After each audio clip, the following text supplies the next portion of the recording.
IPL 2026లో royal Challengers Bengaluru మెరుగైన ప్రదర్శన కనబరుస్తోంది. Defending champion హోదాలో బరిలోకి దిగిన ఆర్సీబీ ఇప్పటికీ 9-6 గెలిచి పాయింట్ల పట్టికలో రెండో స్థానంలో కొనసాగుతోంది. అయితే ఇటీవల గుజరాత్ టైటాన్స్ చేతిలో ఓటమి పాలైన ఆర్సీబీ తదుపరి లక్నో సూపర్ జైంట్స్ తలపనుంది. ఎకనా స్టేడియంలో గురువారం నాటి మ్యాచ్తో తిరిగి గెలుపు బాట పట్టాలని ఆర్సీబీ పట్టుదలగా ఉంది.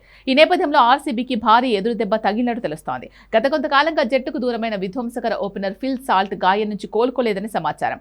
కాగా ఏప్రిల్ 18 ఢిల్లీ క్యాపిటల్స్ తో మ్యాచ్ సందర్భంగా సాల్ట్ ఫీల్డింగ్ చేస్తున్న టైంలో గాయపడ్డాడు. Deep backward square leg boundary నుంచి డైవ్ చేస్తూ బంతిని ఆపే క్రమంలో అతడి ఎడమ చేయి వేలికి గాయమైంది. యూకేకి చేరుకున్న సాల్ట్ ఈ నేపథ్యంలో విశ్రాంతి తీసుకున్న సాల్ట్ తాజాగా స్వదేశానికి తిరిగి వెళ్లినట్టు తెలుస్తోంది.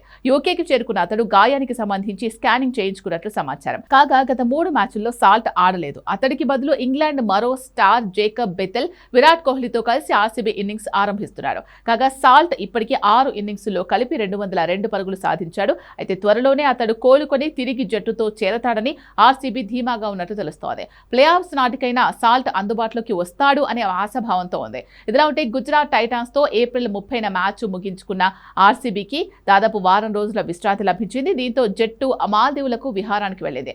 తమ ప్లేయర్స్ ను మానసిక ఉల్లాసంగా ఉంచేందుకు ఆర్సీబీ మేనేజ్మెంట్ ఈ ట్రిప్ ప్లాన్ చేసింది. దీనికి సంబంధించిన ఫోటోలను ఆ జట్టు star pacer Jacob Duffy social మీడియాలో షేర్ చేశాడు.